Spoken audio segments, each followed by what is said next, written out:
This is the value of wrestling, the revolutionary force in wrestling podcasting.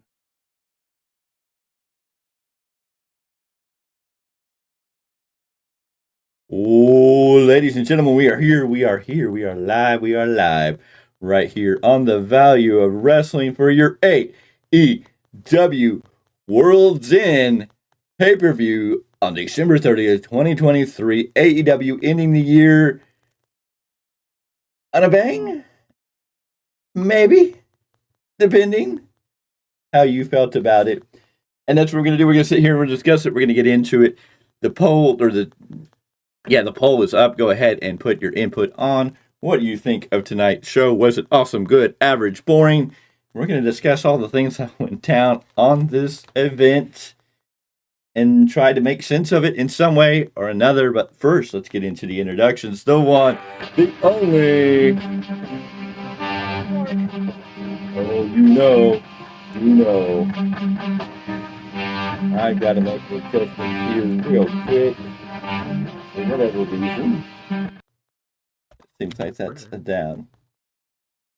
See now, that's a little better. All right. And of course, the one and only man of the hour, the man with all the power, the music fan wrestling expert, Miguel D. So, let's see here. That's there. I need to up it a little more. We'll do that. Let's go down here and check one more thing. Yeah, that's what's going on. Okay. Gentlemen, of course, it's me, the one, the only, the big time, coming to you live, right here on the Value Wrestling. Oh, yeah. Gentlemen, good evening. After 5.5 hours of wrestling, how are you feeling? We'll start with you, Mr. Z. How are you feeling after 5.5 hours of bloody wrestling in one night? Was it really 5 hours? Yes, it started at 3:30 p.m. Pacific Standard Time. That would have been 6:30 Eastern Time, and we went till about just before 9 o'clock. So it ended a little before 9 o'clock, so a little less than 5.5 hours if we want to be freaking to the technical. Well, we're up. Yes, we are here, and we lived through it, I guess you can say. Mr. Clarke, how are you feeling? See, I might have a little bit of a different take, because I took a caffeine pill before the pay-per-view started. So I'm awake! Woo! Oh, so you're like Psycho Sid said about Tony Khan. There's enough white powder around that he thinks winter's coming every day. Just gotta say, White snow! Sid may not have been the best thing in the ring, or said some of the greatest things in the ring. I mean, he did some great things that didn't necessarily help him as a character, but the comments he makes on X about Tony Khan and Ryback, you're just like, Sid, you're my hero for once. Beautiful! Wonderful! Yes. Sid. I mean, they're wonderful. Anyway, so we started off with an hour and a half opening program. Part of it was called 0 Hour. The first 30 minutes was a video package talking about it. They didn't really get out in 0 Hour until 0 Hour. I don't know what they call the extra half hour. The half hour, I don't know. Well, I mean, it's all 0 hour, but for some reason they split it up between the half hour talking and then the 1 hour official. Well, but they started announcing when that hour before, that 0 Hour, they started calling it 0 Hour. That 30 minutes before, they didn't mention anything. But hey, we will get into it. The pre-show to the pre-show, the pre-show to the 0 Hour, which is the pre-show to the pay-per-view. If you're with me, stay with me on this train. We had Renee Paquette and RJ City, and they started breaking down the matches coming up. And then out of nowhere, they decided to bring in Jeff Jarrett, because Jeff Jarrett's an expert on Samoa Joe and MJF. I guess. I mean, Samoa Joe's worked. I must have missed that. Jeff Jarrett worked with Samoa Joe in TNA, and so I guess there's something there. We did find out that Keith Lee was injured and not cleared to wrestle, but some other people who were massively injured were cleared to wrestle. So I don't know what Keith Lee had that he couldn't wrestle. Why did we book a match if he wasn't cleared prior to booking the match? Why did we book the match on Wednesday or Thursday for tonight if he wasn't already cleared? What is this with Tony Khan and constantly booking matches and go, oh, they're not cleared, we're just going to cancel this match? I mean, this is stupid. Unless Tony Khan listened to everybody and was like, oh, I shouldn't book this match yet, because I think there's a lot of people going, you can't just throw Keith Lee and Swerve on a pay-per-view event after one little moment in time and say, here's the match. You need to build a little more substance back around it. Yes, they started this thing about 6 months ago, a year ago, and then we jumped in a whole different direction with Swerve, and now we're coming back around to it, which is fine, but you still got to kind of let it re-simmer instead of jumping into the deep end with it. Absolutely. So, the replacement for Keith Lee is Keith Lee's buddy Dustin Rhodes. So now we're going to get Swerve and Dustin Rhodes, and that really makes it, you're like, I love the natural Dustin Rhodes. He's had a great career. He's done a lot of great things. He played one of the best characters in professional wrestling, whether you loved him or hated him. Goldust, you got to give Dustin Rhodes all the prop for pulling off that character and keeping that character viable for as long as he did, with a lot of the issues through those years that Dustin Rhodes had of coming in and out of the company. So you can't take a lot away from Dustin Rhodes there, but it was like Swerve and Dustin Rhodes on a pay-per-view. You're kind of like, yeah, why didn't we just like have Keith Lee come? Why didn't you just do something with Keith Lee in the back and have Swerve attack him before the match and then say, Keith Lee can't wrestle and we're just going to cancel the match? Then we can all be happy because we have one last match that we have to worry about watching instead of what we did. But we'll get into that. So Jeff Jarrett, we run everything down for a half an hour over and over and over again. And that was it. That was the bad part. It's the same video packages every other second or so it felt. I don't know why you have a pre-show to the pre-show with the video package that you're going to play every same video package during your pay-per-view, man. It's like, what the heck? Anyways, we have Nigel McGuinness, Excalibur Taz with Stokely Hathaway to start out 0 hour because Stokely. And I guess we get to blame Stokely for this. He wanted to see these two friends fight. These are tag partners who keep saying they're better than one another. So we got Chris Statlander versus Will Nightingale, announced, I guess, yesterday at the last moment for the 0 hour show. This is a match that you could have put on Dynamite. This is a match that could have probably helped Ring of Honor on a pay-per-view event. But hey, Chris Statlander versus Will Nightingale on a pre-show. And the kicker is they're both from New York. That was the main thing here, is they're both from different areas in New York, and that's why they got this match to play in front of their hometown crowd. Yeah. And it was a good match in the beginning, but towards the end it started botching. Will Nightingale tried to go up for a bomb, kind of dropped Statlander on her head almost. It didn't go pretty. It kind of fell apart. Eventually, Nightingale hits the Dr. Bomb the second time and gets a 3 count. This match went 13 minutes, 10 seconds in the 0 hour show. Like I said, again, in the beginning, it was a decent match. As it got towards the end, we started getting more and more botchy, missing. Statlander almost got dropped on her head, which is a real scary moment. Overall, it was a basic match. I don't know. I get why it was on this pay-per-view. These girls are both from New York, so I get why it happened here. But you also know it wasn't really an important match. It wasn't really a match that I don't know how many people were really into. The arena was mostly empty for this match, and most of the people, even though both these girls are from New York, most of the people in the crowd were kind of dead for this. So I don't even know why you really wasted these 2 stars on this night when you might have been able to use this match down the road. After the match, they get up and hug each other, and life's good, and they're going to go on. And other than the fact that they're both from New York, and we're in New York, we're at the NASA Veteran Memorial Coliseum. That's why they did this match. Mr. Clarke, I know you're a big fan of Chris Statlander and Will Nightingale. What were your thoughts on this match? I really don't have much to add to it, to be honest. It was one of those things where it is what it is. Yeah. You either enjoyed it or you didn't. You either wanted to see more story behind it to get you more excited. Yeah. Or else you were cool with, just seeing what the in-ring storytelling was. Yeah. That's kind of more individual taste things. Yeah. And it was good in the beginning, but then they had a couple of those botches where, that kind of took you back out of it. Mr. Z, your thoughts on Will Nightingale versus Chris Statlander on the 0 hour? Well, it's Tony Khan strikes again with the forced booking. But, it was a match. I mean, can't complain about it. From there, I think Mr. Clarke got a little happy because we got a video package for the returning Serena Deeb, who's been out of action since, I don't know, she signed her contract with AEW. I don't know when the last time we seen her on TV was. It's been a while, yes. She was in a straitjacket and she did the Houdini of breaking out of it. She's coming back with this video package. If you like Serena Deeb, then you're excited. If you don't like Serena Deeb, then you might not be. If you're just kind of in the middle ground like I am, like, cool, Serena Deeb, but you're like, what is Tony Khan really going to do with her? What are they going to do with the AEW women's division?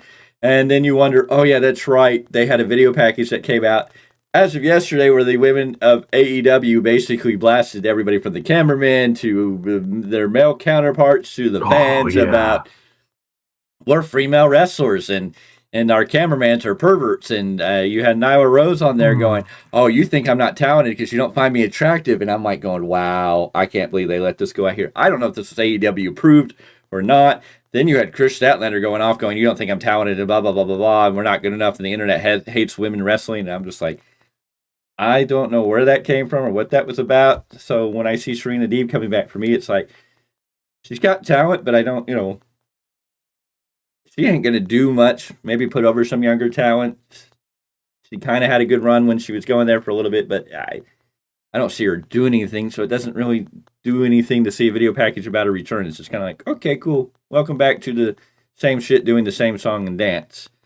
Now, like I said, I know Mr. Clarke is a little bigger of a Serena Deeb fan than I am, so he may have a little different feel or vibe towards this promo package. Dude, I probably have a different feel over this whole pay-per-view than you do, okay? Let's be honest.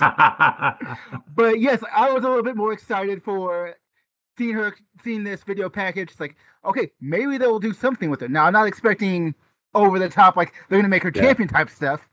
But I do expect her to have some bit of a storyline. If they're going to give her a video package, that means they should be doing something with her. What that is, we still have to see. And I agree with I agree with you full-heartedly. And if I believe they were going to do something with her, then I might be a little more excited to see it. But Tony Khan's booking, Tony Khan's history. I understand. I'm looking at it from a pure wrestling perspective. She's a fantastic technical wrestler. Mm-hmm. All the same reasons why I loved Bret Hart back in the day. She's kind of like the female equivalent of Bret Hart, Dean Malenko, whoever you want to put in there. I mean, let's spade a spade here. Her and Thunder Rosa tore the house down every time they got in the ring. So I think was solid. I think Serena Deeb needs to find her way to TNA in 2024. Ooh. I think she'd be better. I think a lot of females would be better utilized. And I'm sorry. I think I have to agree with some other podcasters. TNA probably has the best women's division in all of wrestling right now.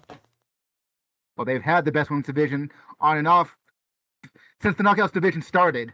Yeah. Yeah. There are times that WWE and there are times that other places are contenders, but the best pound for pound women's wrestling overall has always been the Knockouts.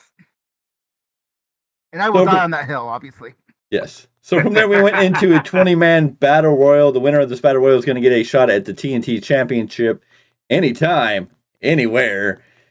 And at first, they started introducing all the tag teams, it seemed like. So it's like, was this a tournament of singles or was this a tag team tournament? And then they pretty much told you from the very beginning who was going to win this. Because as I read this list, you can pretty much go, that makes sense. But of course, if you watched it, you already know. So Danhausen was in it. Alex Reynolds and John Silver representing the Dark Order. Chint Brett and Rocky Romero representing Roppongi Vice. And then Angelo Parker and Matt Menard representing the former JAS, as they are referred to, because they don't have a new name yet. Action Andretti, the Butcher and the Blade, of course. Christopher Daniels without his buddy and partner, Matt Seidel. Johnny TV, who I didn't even realize was there because he didn't get announced on the TV. He was kind of in between the segments, was already in the ring. Serpentico, who I'm shocked even has anything to do with AEW still today, especially since he lost his friend to become a butler. Kip Saban, Lee Johnson, and Darius Martin. Brian Keith, who I think is the bounty hunter, this new guy they're trying to hype up a little bit behind. He's had spots here and there as enhancement talent. And Lee Johnson and Darius Martin would have been top flight, right? They came down as top flight together. And then we got Lance Archer, the Murder Heart Monster and Kill Switch was going to be in this. And then Dalton came down, and it was funny because they did mention it, and I did have to say, wait a minute. I think it was Taz who said the boys had gotten a whole lot bigger, and if you notice, these were bigger boys than the little boys that he last had. These guys had a little meat to them, so I don't know. Dalton I'd like the teddy bears now. Who knows? But anyways, Dalton Castle there, which you kind of grounded Jones. So before the match even began, I guess, everybody on the outside mostly started jumping Kill Switch and Lance Archer and buried them under a ton of tables and a ton of stuff and left them on the outside of the ring. And then everybody started brawling outside the ring. So then I was like, okay, this is a Battle Royal. Now, if the rules of the Battle Royal apply, that means you've got to go in the ring, get tossed up over the top rope. Both feet must hit the floor to be eliminated, if I am correct. So I'm like, why would you take why would you take Lance Archer and Kill Switch and bury him under a bunch of tables and stuff and beat him down and throw him down there and not? I mean, they just left him out there. I'm like, that's illogical to me. I mean, like, you're telling me 18 other men are that dumb? So you're telling me all these names. Well, tell me. I mean, am I lying? I mean, if they all beat these guys down and just leave them out there and then they start fighting one another, I mean, isn't the point to get them in the ring to throw them over the top rope to get them out of the match? Isn't that why you would want to work together to eliminate them? Maybe. Anyways, yep. So they beat those two guys down, left them under a table, and then everybody started fighting on the outside of the ring. So then I'm like, oh, maybe this is one of those weird things that TNA did a long time ago called a reverse battle royal or whatever it is, where you fight on the outside of the ring and then you don't want to get thrown in the ring or whatever it is. It's like, then you got to get thrown in the ring to get thrown back out of the ring or whatever it was. It was like the weirdest kind of battle royals. So I didn't know. Then eventually everybody got in the ring and people started flying out and it started breaking down. And it was great.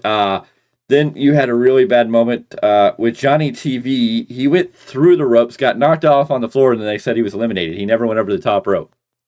In that whole moment, he did not go over the top rope. Go back and watch. If you don't believe me, he didn't get thrown over the top rope. Eventually, we got down. A Curtis Axel moment where he gets to say, "That's what I was going to say." That don't put that out there. Eventually, Lance Archer gets back up and starts eliminating everybody, and then Kill Switch gets in, and then everybody starts getting eliminated. Eventually, Trent Beretta and Danhausen together eliminate Lance Archer, and then Trent Beretta, because he's a freaking brilliant idiot, decides to eliminate Danhausen, his buddy, his partner, before eliminating Kill Switch. And then Trent Beretta quickly got eliminated by Kill Switch. And the match went 14 minutes, 2 seconds, and now Kill Switch has won himself a title shot at the TNT Championship anytime, anywhere. And you would have thought maybe this is foreshadowing. Maybe this has something to do with what will happen later tonight. And boy, I don't think you would have if you watched Kill Switch win this match and you were sitting there going, it makes sense. And I think it pretty much made sense when you heard Kill Switch and Lance Archer was in this match. You're like, okay, Kill Switch is probably going to win this Battle Royal. Then when he wins it, you're probably sitting there going, so what's going to happen tonight is going to be very interesting. And what happened by the end of the night, I don't think anybody was really ready to predict that one after this. Mr. Z, your thoughts on this 20-man battle circus? Perfect name. You seen it coming a mile away? It's just... I was like you. I was more confused, but he won, and I just was like, "It's like, all right, you're gonna give the man the title shot whenever he wants." I was like, "Okay, we'll go from there." I wasn't necessarily confused till later in the night, but Kill Switch winning was obvious, and there was just spots where Johnny got eliminated. The fact of the matter, when they started this match, it was just bad booking for a match. Like, why you wouldn't bury the two biggest guys under tables? That's what didn't make sense to me. It's just illogical. And then there was moments where Johnny TV... That's where the comment came... Real quick, that was where the comment came of... He made the Curtis Axel reference. I was like... Oh, that came when Johnny TV got eliminated through the middle rope instead of over the top rope. So, and then Trent Beretta being a dumbass, eliminating his buddy before making sure they eliminated his Kill Switch. Just... I don't know. Mr. Clarke, your thoughts on this circus? I mean, the only thing I'm going to do you one better. I'm going to say we saw that 5 miles ahead because it was obvious. The moment they started burying Kill Switch and Lance Archer, it's like, okay, you already knew where that story was going. Yes. They just needed some reason to write them off for a little while everyone else battled each other. Then you knew they would come in towards the end and do what they wanted doing. Oh, yeah. Now, you didn't necessarily know that was going to be Kill Switch, because they could have put Lance Archer over if they decided to. I was kind of wondering why he was in his I Dream of Genie gear, but hey, whatever. I pretty much knew Kill Switch was winning when they announced him. I'm like, that's the only one that makes sense, because Tony Khan doesn't like Lance Archer. Has Tony Khan ever really given Lance Archer anything? So, I mean, you look at him in a Battle Royal and go, physically, yes. What he's capable, if you go watch him in New Japan Pro Wrestling and what talent he has, yes. Under Tony Khan's booking, Lance Archer is the biggest joke. And, I mean, where's him and Jake the Snake and that little family that they started? Did that go to the shit pool again? Of course, what's interesting is why does Jake the Snake... Let's call it what it is. No New Japan guy under Tony Khan's booking has looked serious. Everybody that's came in from New Japan has looked really bad. I got to watch what I'm saying here. The sad part frustrates me. Lance Archer, I think, was treated better in TNA as Lance Hoyt in the Rock and Rave infection. And that is very sad. Oh, no. And you know what's even weird? Jake the Snake Roberts is working with AEW, but WWE has a full list of Jake the Snake Roberts merchandise that you can buy. Not on clearance. Active gear that you can go under the alumni page or the Hall of Fame page, whatever, and buy Jake the Snake gear. That's a hustle. I'm assuming that's some kind of Legends deal in there. Yeah, that's a hustle. He must have a Legends deal, and he must be able to work with AEW, or maybe not. I don't know. They started this new family, but anyways, you can say Kill Switch and Lance Archer. If you look on paper and you don't look at anything else, you're going, okay, both these guys are viable. When I go, oh, it's AEW and Tony Khan's booking, yeah, I know exactly where this is going. Anyways. That's a fair argument. And mostly it was just some of the other stupid stuff that was just like, you want to tell a story, kind of make it a little more logical than just the dumb shit they did. No, the boys are bigger. They were bigger. Go what? Anyway, shall we move on to the FTW Championship match under FTW rules? Hook taking on Wheeler Yuta. Let's go. Wheeler Yuta comes out. He's talking on the mic, a bunch of blodgy. He's not a real good talker, obviously, because he keeps messing up. So it was kind of like, okay, can we get to the next port? He calls Hook from a hometown of S-holes. And then all of a sudden we hear the train horn, probably the subway train horn blaring. And then Hook's music hits. So we got like 3 train horn blows to shush Wheeler Yuta, which I'm like, cool, but not cool, but whatever. We'll live with it. A-Train coming out.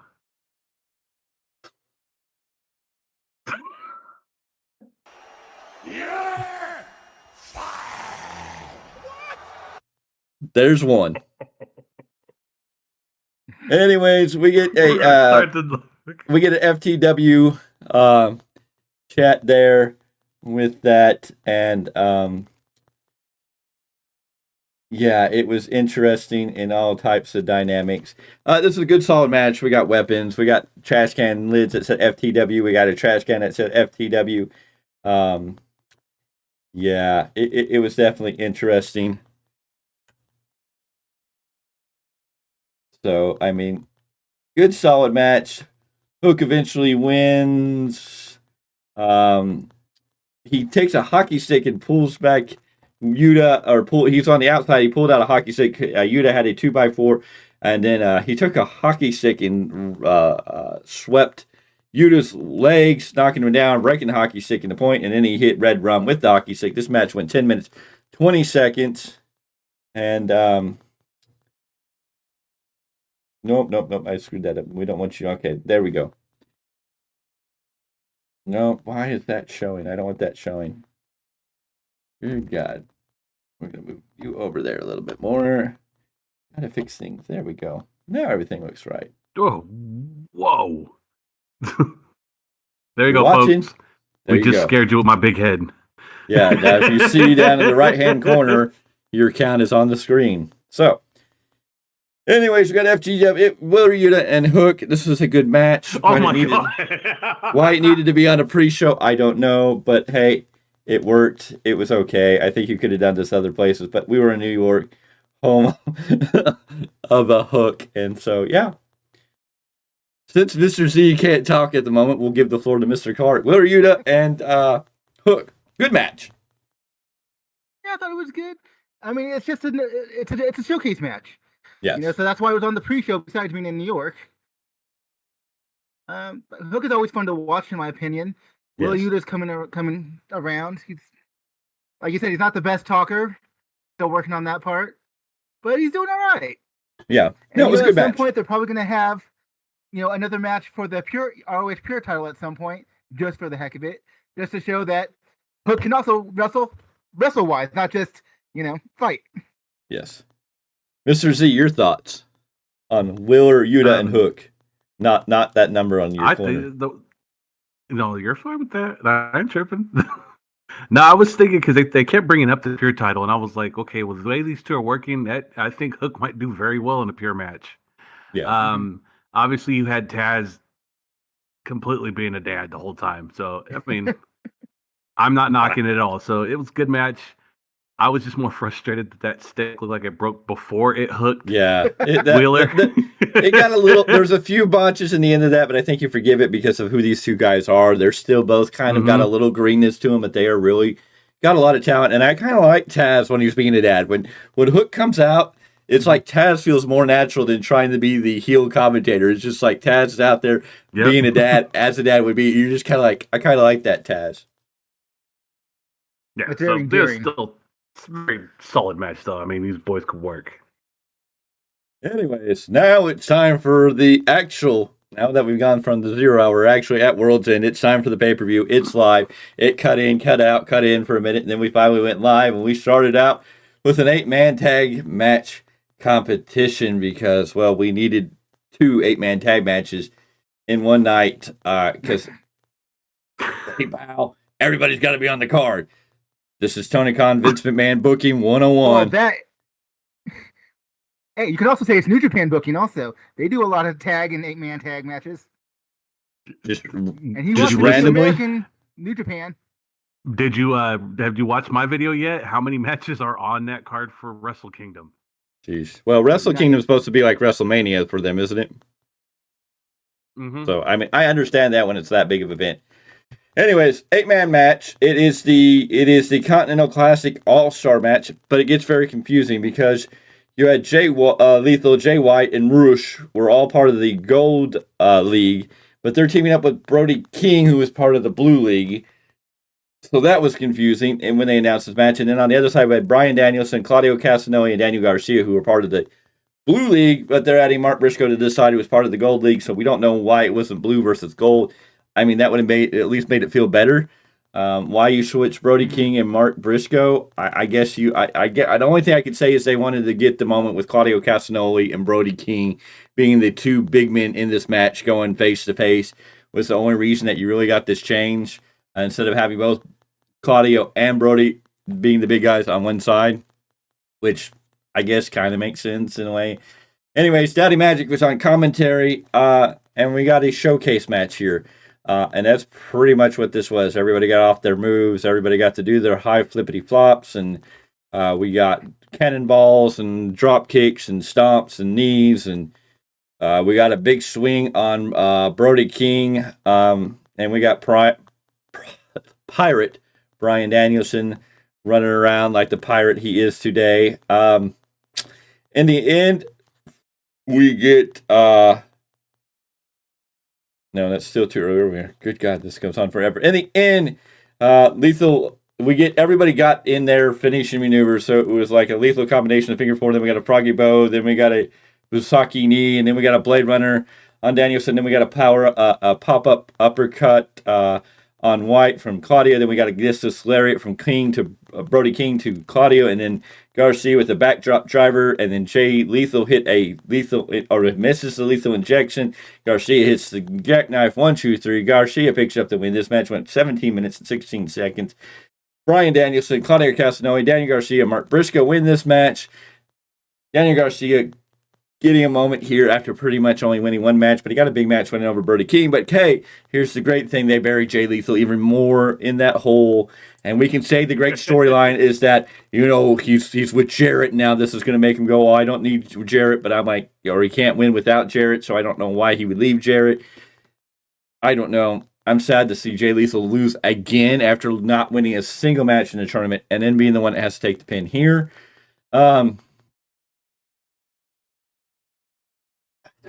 It was a mid-match for me. I mean, it was decent. It was just kind of what you expect. An 8-man, everything breaks down. Everybody beats everybody. No referee to stop anything or make sense of anything. I could barely keep up with who was in charge of what or who was legal at some points in time with this one, too. It was a match. I get it. You wanted to put all these guys on the card. You needed to find something for Bryan Danielson to be attached to. You needed Jay White on this card for sure. Claudio should be on this card. Roosh, I get all that. So make it an 8-man tag. Cool. Awesome. Didn't mean anything. Didn't have any variance. It wasn't important. It was just kind of thrown together. So it's one of those matches that was thrown together all of a sudden. And you're like, oh, okay. After another 8-man match had already been announced, now we're getting another 8-man. So it was really hard to get excited about this match. So seeing it was just kind of like, cool. I mean, I don't know really what to say. It wasn't my favorite match. It was a big one, and even the crowd didn't really get too much in this match. They weren't really alive in this match. It was just a slobber knocker, if we want to steal a quote from JR. Mr. Z, your thoughts on this 8-man collision? The only thing I took from it was Mark Briscoe dancing with Daniel Garcia at the end of it. No, don't do it. Mr. Clarke, your thoughts? Just saying, like...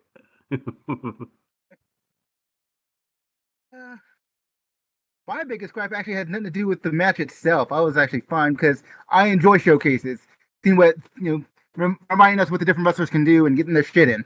Yeah. My thing was Nigel McGuinness is constantly trying to have this narration like Daniel Garcia is going to redeem 3 points if he wins this match. It's like, oh yeah, no, the Continental Classic's over. This is an all-star match. I do have to say, after the fact. I do have to say the announce team sometimes can really take you out of a match.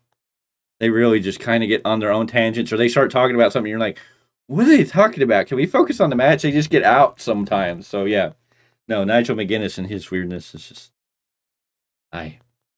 Sometimes I love Nigel McGuinness. He'll just say something that's just so profoundly funny to me, and other times I'm like, what the are you talking about? Yeah, and there's times that Taz gets off on tangents with Tony Schiavone. Tony Schiavone and Taz will get in their own little conversation off over here, and Excalibur's still trying to call the match. And you're like, okay, Excalibur's like the only thing that's trying to keep it professional, but sometimes it's just like, ugh. Anyways, so the next match on this card was just thrown together because we needed to rush into it, and I guess we understand possibly why we rushed into it. So we had Andrade El Idolo versus Miro. This story came back because Andrade El Idolo is has signed up as a client to CJ Perry. CJ Perry being Miro's wife. Miro telling Perry that he was going to attack Andrade. CJ said wait until after the tournament. And Miro promised to wait till after the tournament. Tournament's over, so now he gets to go after Andrade with no real anything. It's just because Miro said so. The video package they presented for this match was just Miro talking. Andrade didn't get to say nothing. And the rumors and speculation is that Andrade is upset. Him and AEW, Tony Khan, whoever, have had a big dispute now. And Andrade is out the door. Andrade is gone, supposedly. We don't know if his contract, there's speculation his contract may be up in the spring. His contract may be up now. We don't know. But supposedly, after Wednesday, there's been a big dispute between Andrade and AEW, Tony Khan. We don't know all the details. This isn't the first time he's asked for his release. Well, he's not even asking for his release. Yeah. Yeah, no, I know that, but he's not even asking for his release. He just wants his contract to be up. So I don't know if we're going to see Andrade on TV. I don't know when his contract's up. I don't know if we'll see him on Raw on Monday. There's speculations that his contract's up and he's walking in on Monday Night Raw. Don't know. Just with the rumors out there, take it all with a grain of salt. Miro attacks before the bell, and this was pretty much a beatdown. Andrade got a little bit of a comeback, but it was pretty much a beatdown. Eventually, Andrade does get on top. He locks in a figure 4, switches into a figure 8. If for whatever reason, CJ Perry sweeps his hands, makes Andrade collapse and let go of the hold, and then he's confused about what's going on, allowing Miro to charge at him with a big pump kick, then locking game over, and yes, it was game over. Andrade actually taps out, and this match went 15 minutes, 13 seconds. Miro wins. And again, this is one of those matches. Yeah, I know where the storyline initiated. Andrade aligning himself with CJ Perry. Miro's going to go after anybody that aligns himself with CJ Perry. I guess the only reason this got rushed because I have to believe Andrade's out the door. So they wanted to book this match. This may have been, I know if I was Andrade, I'd be a little pissed about why are we putting this match on pay-per-view right now? Like, why not have Miro, like, at the pay-per-view? Why wouldn't Miro finally jump Andrade? Because that would have been his next opportunity to attack and do a beatdown to initiate a match instead of just like, oh, I want him. I wish there would have been a little more to this, but if Andrade's out the door and this is the way you're putting him out the door, I guess that's why we got the match. CJ Perry turning on Andrade, I can only assume is a part of Andrade leaving and her breaking away from him. I don't know if she is officially lying back with Miro. She blew kisses at him. I don't know where that story's going. It hurts my head. This match hurt my head. The in-ring was, I mean, it was what you expect. It was pretty much a beatdown by Miro on Andrade. Yes, Andrade got a little bit of a comeback, but it wasn't really anything much. I can only assume this all plays into the news that Andrade's out the door, and this was an in-showcase. And so, yeah. We appreciate you for being here. If you're in here, please drop your comments, drop your opinion in the chat. We see that the votes there. We have 5 votes, so we're splitting up. We have people saying awesome, good, 2 people with average, and 1 person saying boring. So that is awesome. But Miro and Andrade, Mr. Clarke, your thoughts? Let's go with the match. I mean, also knowing a little bit of the speculation of behind the scenes also didn't bother me as much. When you have CJ Perry sweeping the arms of Andrade, and Miro's looking at her like, what? Yeah. What's going on? So I think the point is they're going to continue the story between the two one way or another. Yeah. Obviously, it wasn't like he was in on it the whole time. No. Miro wasn't in on it. It was just CJ. It's very confusing, and a lot of the matches ended in weird, confusing fashions tonight. And this was just the start of that. So, Mr. Z, your thoughts on Miro versus Andrade?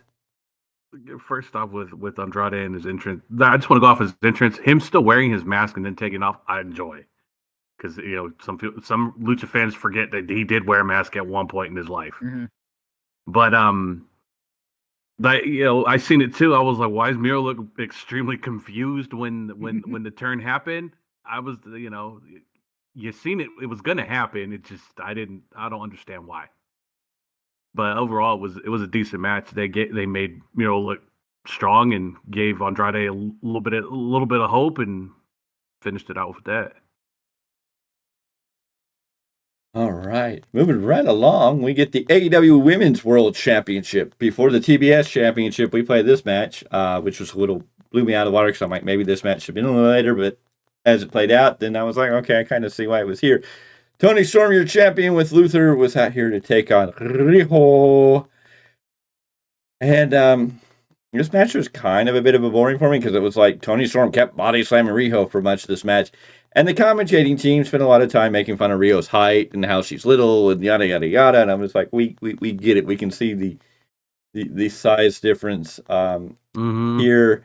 It really felt like they were Tony Storm was wearing a single arm singlet, and a couple of the body slam attempts from Riho on the Tony Storm. It almost felt like Tony Storm was playing Andre the Giant in a flashback to Hulk Hogan in WrestleMania 3 with Andre. If you really know and wanted to say, it was a decent match between these two. We didn't get any wild shenanigans. We did get the weird thing where Tony Storm sits on Luther's shoulders and then runs their opponent down the side of the apron and then throws them off into the floor, which is a weird move in itself because I don't know how that really hurts anybody.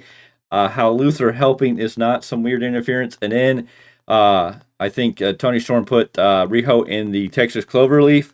And then Riho was about to grab the ropes, but Luther pulled the ropes, and the referee saw this, and that got Luther kicked out of ringside. Eventually, we get a modified net breaker that looked pretty sick. Yeah, there was a couple moves in here that looked really wonky and bad, too. There was a few botches. Eventually, Toni Storm gets the win. Still AEW's Women's Champion at 11 minutes, 46 seconds. And then Mariah May comes out post-match with a bucket. We didn't know what she was going to do. They talked about champagne, but nobody could see the champagne in the thing. But no, she had flowers, and so she started throwing flowers on Toni Storm and gathering flower petals, I should say. Flower petals. Sure. And so we got that. And it's hard for me to digest the Toni Storm match anymore because of the black and white stuff, and just kind of like, I get the character a little bit, but I just feel like they're overdoing it. They're just over pushing it, and it doesn't. Every time she would pose, it go to black and white. It just doesn't sit here, and I felt like they really just put down Riho through this match, just being the little girl, and just didn't treat her right in this. And then Toni Storm wins, which we pretty much knew. There was no reason that Riho was going to win this in any shape or form. It was okay. It was a decent match. In-ring work was okay. There was a few botchy moments there. But other than that, it was decent. Mr. Z, your thoughts? Riho versus Tony's Timeless. I'm with you. The commentary team that's Toni Storm. that kept talking about Riho's height and her size, and I'm just like, okay, guys, lay off of it. Can we, if we knew who to cheer for and who to boo, we'd be fine too. And that the commentary team didn't help. No, the commentary is not always good about getting fans invested in the story or helping the story progress. They just kind of do their own thing. The only thing I could take away from that match is that Texas Cloverleaf was beautiful. She hooked it in but perfect. That's okay. But other than that, I'm okay with the winner. It's just they need to do something with the commentary team because they're not helping us at all. They're frustrating than anything else. And speaking of the Cloverleaf, did anybody catch in the Serena Deeb video? She called herself the woman of 1,000 holds. Yeah, that's been the thing for a little bit. So. That's always been it, yeah. Anyways, Mr. Clarke, your thoughts on this AEW Women's Championship with Miss Timeless Toni Storm, who I know you just love and adore, versus Riho. And thanks to Jim Cornette for getting me to say that when he Riho. Yeah. On paper, Riho being the inaugural champion should always be in the conversation. However, we also knew with this match coming up, we already knew she was being fed to Toni Storm. Yeah. So why the commentator team felt like they had to just hammer in certain things? I'm just like, can we just enjoy the match for what it is? Yeah. They don't have to sell us on what we already know. Yeah. They definitely took you out of it, and they played it down. Like they didn't help Riho feel important. It felt like they were more bringing her down than up to feeling like she was equivalent to Toni, or at least on that level. They brought in her title win, and then they brought her first loss was against Nyla Rose. I'm like, we get it. There was a bigger challenger. Yes, she beat her, but it's just they kept going with that. Mm-hmm. Anyways, after the match, we get a homage play to Killer Khan and Curtis Chapman. Both wrestlers have passed away. So from there, we had Lexi Nair with Dante Martin, because on a pay-per-view, you need to book a match for your next TV show. So Dante Martin is going to get his match with Orange Cassidy for the international title on Wednesday on Dynamite, because he needed to do that tonight. They didn't promote the pay-per-view that's going to happen in England tonight. I didn't see no promotion. Well, I would hope they wouldn't, but anyways. Of course, tomorrow night there's going to be a special episode of Collision, which is going to be the best of AEW for 2023, but you can't see it in the U.S. It's only overseas. International. What? Yes, there's a special episode. It's on all the news. There will be a special episode of Collision tomorrow night, which is going the best of AEW 2023, and it's only available internationally. Anyways, we move into the match of Swerve Strickland versus the natural Dustin Rhodes. This is supposed to be Keith Lee versus Swerve Strickland to restart their little feud. Again, another match that we just kind of rushed into after Keith Lee made an announcement on Collision that he was going to go tear down a house brick by brick. Swerve Strickland lost the tournament, so he didn't have anything else to do.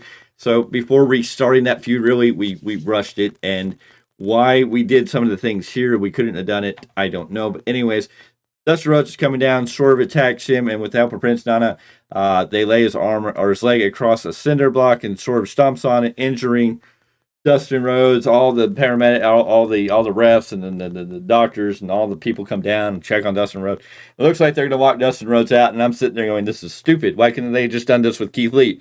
Keith Lee wasn't medically cleared. Why couldn't they just brought him down and had Swerve jump him and give us the injury angle and made more sense of it than just going, oh, well, we booked a match with the man who wasn't cleared, and now that the doctors are still saying he's not cleared, because I'm Tony Khan and I'm a dumbass because I was hoping that he'd get cleared, so I booked a match without really knowing if he's cleared, and now I look stupid.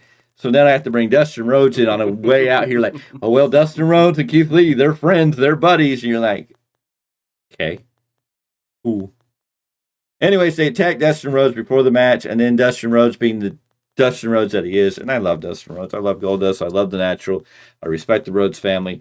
It's nothing against Rhodes, but just the fact that he needed to get in this match after he already got hurt, and he was getting fed to Swerve. In the beginning of this match, we got the vicious Swerve that we had seen with Hangman, that we hadn't seen in this tournament, that I've been complaining about. I'm like, how do you have, vicious Swerve? We didn't get any of that in the tournament, and tonight, all of a sudden, like, I guess Nana knows how to flip that switch. I guess it's Nana's dancing that flips that vicious streak in, because, I don't know. The ultimate hype man. And then we got a match here with a sometimes one-legged Dustin Rhodes. At some point, he didn't have to have that. Swerve hits grabs the arm of Dustin and appears to snap it backwards, and he goes up to the top rope, hits a double stomp, the 1-2-3 at 9 minutes, 27 seconds. It was a good, decent match between these two. Dustin solved the leg injury through part of it, but it was Swerve doing Swerve stuff. You respect it. I don't know why we needed the match anyways. I think you could have had Swerve attack Dustin Rhodes and called it and not put Swerve in the match. I don't know why we needed Swerve on this card necessarily. I think you could have had Keith Lee and Swerve gotten in the backstage brawl and been, somebody got hurt and have to cancel the match that way. And I think that would have been a little better of a taste than just going, oh, okay, well, on the pre-show, Keith Lee wasn't medically cleared, so the match that we booked has to be changed, and we're going to put Dustin Rhodes in it. It just, I think you could have done better. Especially since you attacked Dustin Rhodes and injured him before the match to weaken him. It wasn't one of my favorite things. The match was decent, but I think you could have done it more. I just don't get why we didn't attack Keith Lee. That's my thing. Why would you just have, if he's not medically cleared, fine, then have Swerve attack Keith Lee in the backstage area, go after the leg or the ankle, or hit him with a cinder block or whatever. Then at least we're going, oh, Keith Lee's injured, we cancel the match. At least it gives us an interaction and helps build to the story later down the road. This is going to be by proxy. Well, you attacked my best friend and tried to break his leg, so now I'm really mad at you. Mr. Clarke, Swerve, Dustin Rhodes, The Natural. Your thoughts? Obviously, they were going for the sympathy story, because we already knew that with Dustin Rhodes being inserted into this match, he was just going to be fed to Swerve. Mm-hmm. So the fact that they tried to make something out of it, even though it's kind of a repeat with the Max and Jay White pay-per-view match, but hey. Like, we just saw this story not long ago, but hey. They at least attempted. Dustin did the best he could with what he had to work with, as far as the story, as far as the match. It's like, I think he did the best with what he had to work with. Yeah. No, I agree. It's hard to get invested in it when you're like, okay, we're going to get Keith Lee and Swerve. We're already having a hard time kind of chewing on that and choking it down. And then you change it because he wasn't cleared. Then it just makes Tony Khan look stupid, because it's like, why would you book a match with somebody who's not cleared?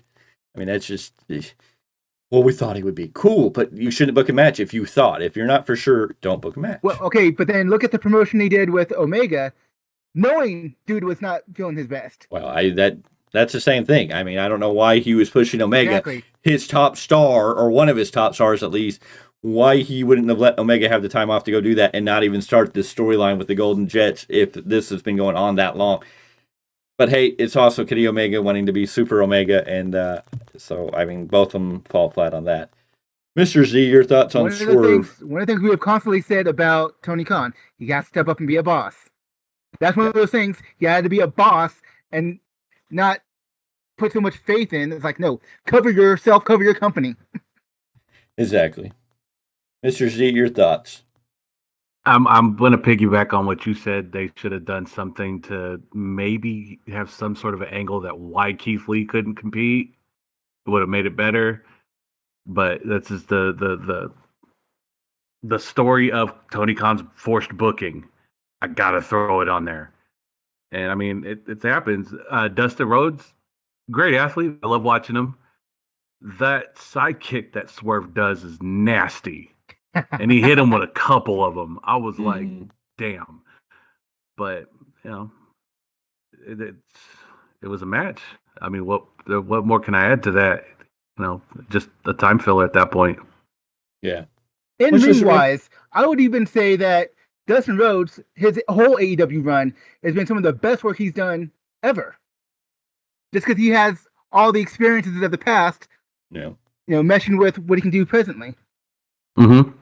I go back and I go, why if Keith Lee wasn't cleared, why did you book the match or even announce the match?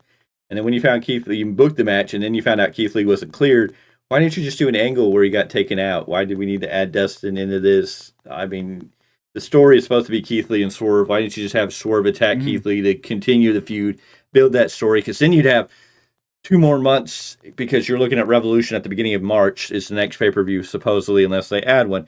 But you're looking at 2 more months to let that feud culminate into a bigger match at Revolution that people would actually have been invested in and happier with. Anyways, I think it doesn't have to be that graphic. They could have just implied, a beatdown. Mm-hmm. Exactly. Anyways, moving on, we got the other 8-man match, and this one even fell apart more than anything. And then you had Aubrey Edwards in there, who's supposed to be the official referee or the senior referee, the Earl Hebner of AEW, for whatever lack of terms you want to say. And she looked like a doofus tonight because she just let everybody get in and out of the ring and no control. And at one point, I totally forgot who the legal people were. Anyways, we got Chris Jericho and Sammy Guevara with Sting and Darby Allin taking on Ricky Starks, Big Bill, Powerhouse, Hobbs, and Takeshita, or like Jim Cornette likes to call him, Takeshita. But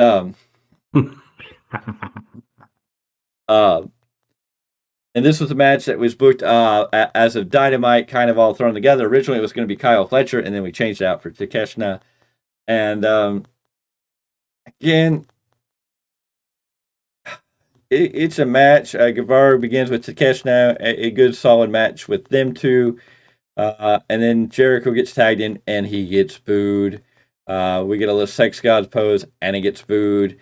Anytime Jericho was on top of something, it was booed. Powerhouse Hobbs at one point hit Jericho with like a vicious spine buster, and he got cheered. Powerhouse Hobbs got major cheers of that. It was funny to just be like, yeah, the people are not liking Jericho after the leak stuff that's going on. Whether it's true or not, we don't know. You have to take it for what it is, and until we can find details, if Jericho did do something, he's going to have to be held accountable. If it's not, then the other people who are instigating this need to be held accountable too. And we just want everybody to do their best and feel that they are safe to come out and say what they need to say so we can get the best information and figure out what's going on. Other than that, we're going to leave that alone. This is one of those matches that fell apart. Eventually, Don Callis got in the ring with the bat. The bat got knocked out. Darby Allin, Audrey Edwards had everybody in the ring at different points and wasn't trying to get them out of the ring. She wasn't counting anybody out of the ring. She was just kind of standing there like, watching everybody beat everybody without doing anything. Eventually, Sammy with a super kick in the GTH connects Guevara up top with a shooting star press on the Starks. Gets the 1, 2, 3. The match went 15 minutes, 41 seconds. It was an 8-man tag match. You got some high points here. I think the other one was a little better. This one got more of a cluster mess going to it. And of course, I know Mr. Clarke says, and you can see it. This is probably the beginning of the sex gods banding together to go after the tag team titles. I don't know. We'll have to wait and see. how that plays out. But with that note, Mr. Clarke, your thoughts? Hey, Guevara gets the pin. He looks like $1 million. Let's see what they do forward as far as his story goes. Yeah. We know this is Sting's retirement tour, quote unquote. So that's why he got that little bit of time afterwards. Yeah. Just to kind of wave to the fans and point everywhere and all that. It was an alright match. It's just unfortunate that there's behind the scenes stuff happening that interferes with what this match should have been. Yeah. Mr. Z, your thoughts? Well, I'm okay with the Big Show Guevara, I guess, getting the big win. Like you said, like Paul, why are you calling him the Big Show Guevara? Yeah, I know, right?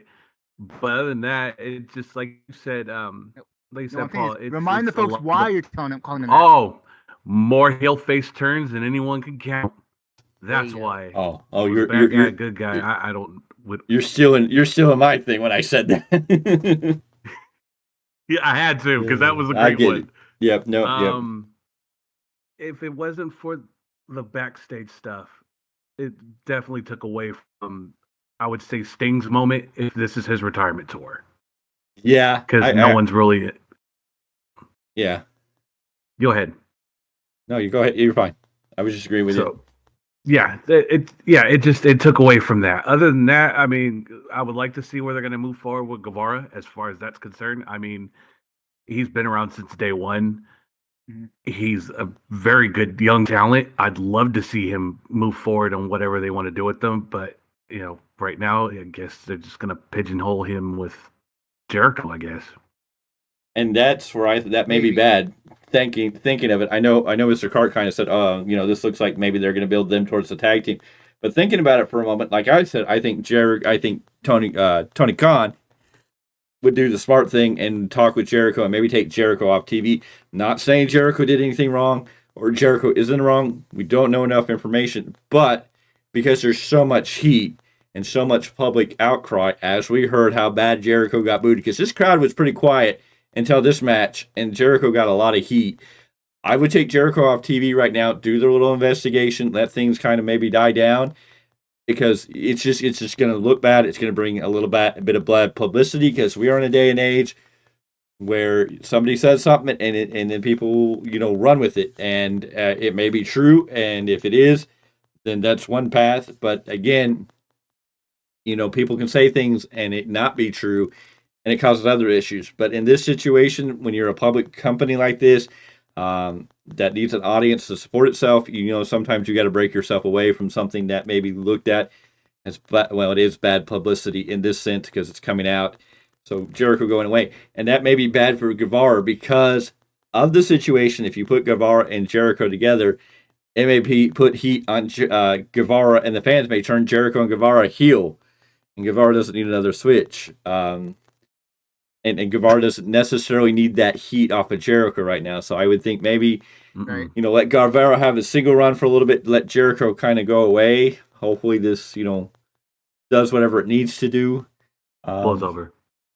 Well, it either blows over or we get more facts. Well, I don't mean it like that, but I mean like just. I know what you mean. I know it's a real touchy subject when you say things because you don't want to say, "Oh, we want to blow it over" because it's something that did happen.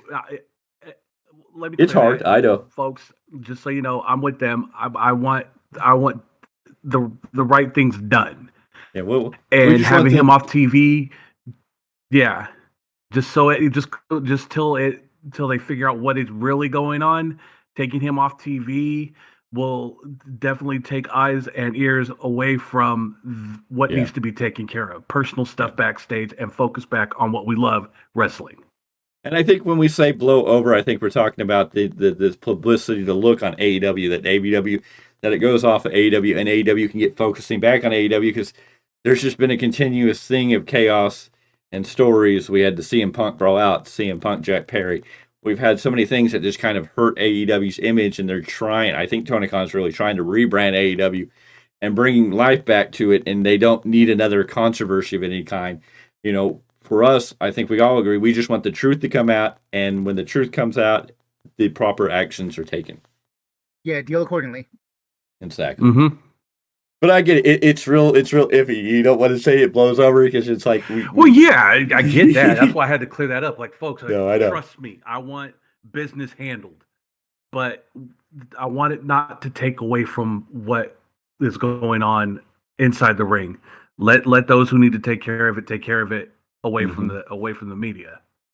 Anyways, we will move off of that. We will get into and that's sad because then we have to walk a line over something that's like no. But anyways, we're gonna move on to the AEW TBS Championship, which seems more important than the AEW Women's Champion because this got higher up on the card and felt like it had a little bigger, meaningful presentation and was a pretty good match. We had Julia Hart as the champion defending against Abadon. Abadon got a little better of a entrance package tonight than she has recently on TV. Still, some people would tell me is not as good as it could be or what has been for her prior in other places, but we definitely got a little bit of a feel of like Abadon feeling something. And then we got Abadon and Julia Hart standing face to face in the ring, and the crowd decides to wake up and say, "This is spooky." And you're like, what would these people have chanted if it was Kane and the Undertaker? This is spooky. Hell, what if they would have thought if we got like, the boogeyman in there? Were they really freaked out? I don't know. Anyways, we got this is spooky chant. And I think only Tony Khan can figure out how to get this crowd to chant this is spooky. But overall, we got a good solid match of back and forth between the two. This was a house rules match since it was Julia Hart defending the TBS Championship.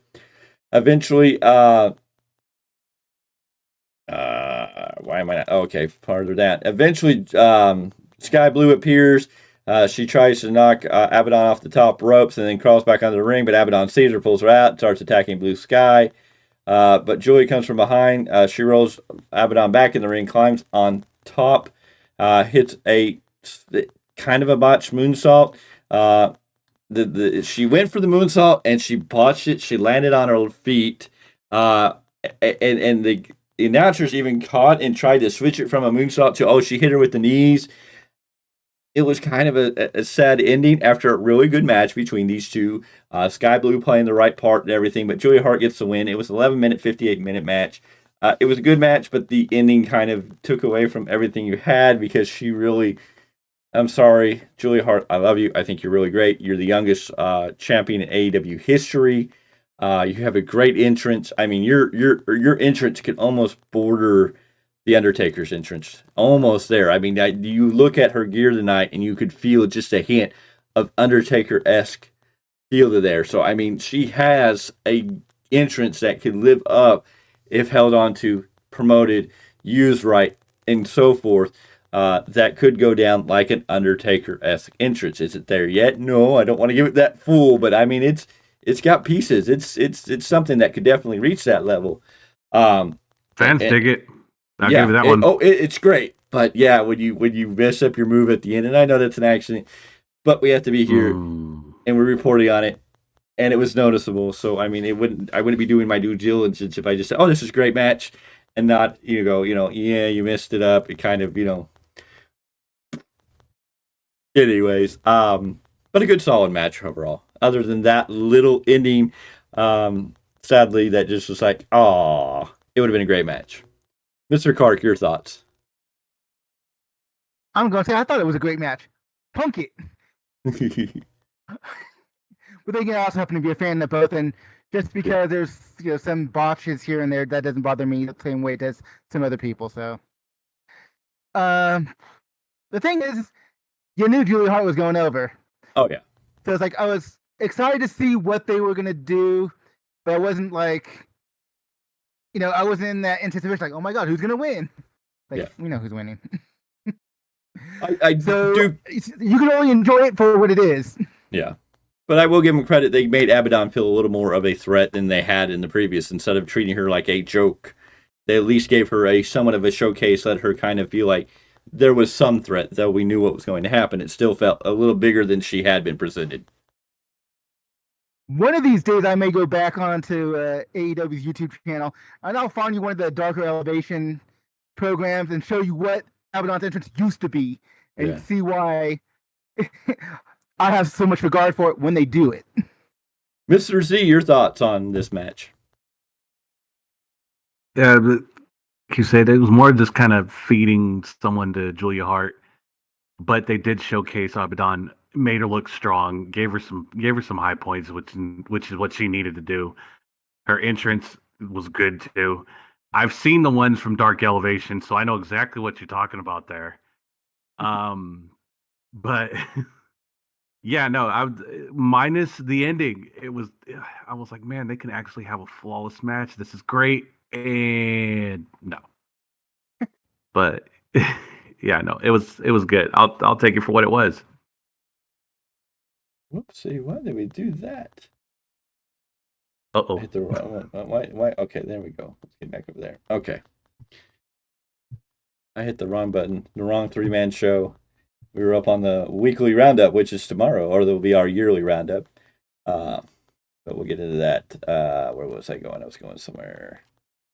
AEW. There you go. It looks good now. It's going to flip back and forth here in a second. I hit buttons by accident. Anyways, the AEW TNT Championship. We got to the end of the night, and the three biggest matches of the night got stacked on one another. And I was a little worried when they started this, that I'm like, okay, the fans are going to be burnt out by the end because you got three of the major matches coming back to back to back, and it's usually a little better if you break them up. And it definitely would have been better in the sense, I don't think the fans got worn out by the end, but I do think that the beginning of the show was kind of slow and didn't have a lot of excitement. The crowd was really dead for most of the beginning of this. If they would have put these matches stacked in between, I think you could have gotten more of a up and down of the audience, at least got them more involved. But we finally did find out a crowd was there, and there was a pulse in this crowd when we got the TNT Championship match, a no DQ match. Christian Cage defending the AEW TNT Championship against Adam Copeland. The big thing is Adam Copeland came out in his gear from WrestleMania 22. They made a big announcement. This was the one that he was wearing in this match against Foley, which already presented a end window of where this hardcore match was, or this DQ match was going to go. It was going to be a hardcore match. I don't know if it's 100% the same gear or if it was just similar to the gear, because WrestleMania 22 was, I'll have to go back and look at that. Well, they made the announcement, so they said it was the same gear. I don't know if it was the exact same gear, but I know wrestlers keep their gear, so I wouldn't be surprised. Anyways, this is what you think between Adam Copeland and Christian Cage for a hardcore street fight. DQ, everything went into this. Nick Wayne got involved. We got You Still Got It chants. Copeland and Christian back and forth. We had Boston Crabs. We had everything kind of in this match. We even got the ladder, and then we eventually got the table got pulled out. And then as soon as the table got put out and everybody knew what was going on, the crowd started chanting, "We want fire! We want fire!" And I was kind of like, eh. And then they eventually lit the table, or Nick Wayne and Christian Cage lit the table on fire, and we're going to put Adam Copeland through, but it didn't work out. And then the flames on the table went out because the table's not really meant to burn. It's just the lighter fluid that burns off. Once that burns off, it's done. So Adam Copeland had to go back out there, relight the table, and then he put Nick Wayne not even through the table. The bump went badly. I don't know if Adam Copeland over launched Wayne or Wayne just went bad. He kind of hit his butt on the edge of the far side of the table. The table didn't break. Yeah, it just kind of collapsed over. Nick Wayne rolled around like he was on fire. His ball right over there. He acted like he was butt of the fire, but there was never any fire transfer. Like it missed the spot because we know they were trying to set up possibly for a Mick Foley Edge moment where Edge speared Mick Foley through the ropes into the flaming table and both of each other, which the only thing I knew about that is whenever you hear Adam Copeland talking about that, how badly he never wanted to do that again because he singed his hair and the smell when he went through it. So it was kind of like, I don't know why. I knew flaming tables would probably be part of it. I thought maybe they were going to go that way. They did kind of set up for it, but I didn't think, Copeland wanted to go through that. Then when I saw Nick Wayne take the bump, I was kind of, but it didn't go probably the way they really wanted it to. But it is what it is. Eventually, Copeland's back in the ring, and he gets he hits a nut shot on Cage. Hits the kill switch, not the wrestler, the move, on Christian for the 1, 2, 3. We have a new TNT champion. This match went 24 minutes, 48 seconds. This was a really good fight. It was a really good match. It did a lot of things other than the flaming table that kind of got botchy there. And we got a new TNT champion at this point in time. It was kind of surprising. I did not think they would let Copeland win the title. I really thought it was going to start on Christian Cage because what happened earlier tonight with Killswitch winning the Battle Royal that gives him a TNT title shot at any time, anywhere, which was very interesting. So instead of having to carry around money in the bank, they just gave him the contract. But anyways, Adam Copeland wins.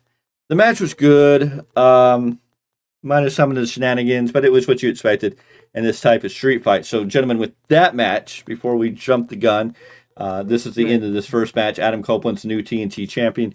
Let's get your thoughts on this part of the match, Mr. Z. I could have done without the flaming table. To an extent. If it was gonna be Christian going through it, I would have been all for it. But it wasn't. And poor Nick Wayne looked like he about killed himself with that one. That looked very painful. I didn't know what was going to happen with the. Yeah. Go ahead. No, I was going to go ahead and finish. If there was less interference, I would have been okay with it. There was a lot of that. It was just when it's straight up those two going back and forth. I would have been fine, but the outcome is pretty much what everybody wanted to see. So that was before what you're going to get to, but this was the outcome we wanted.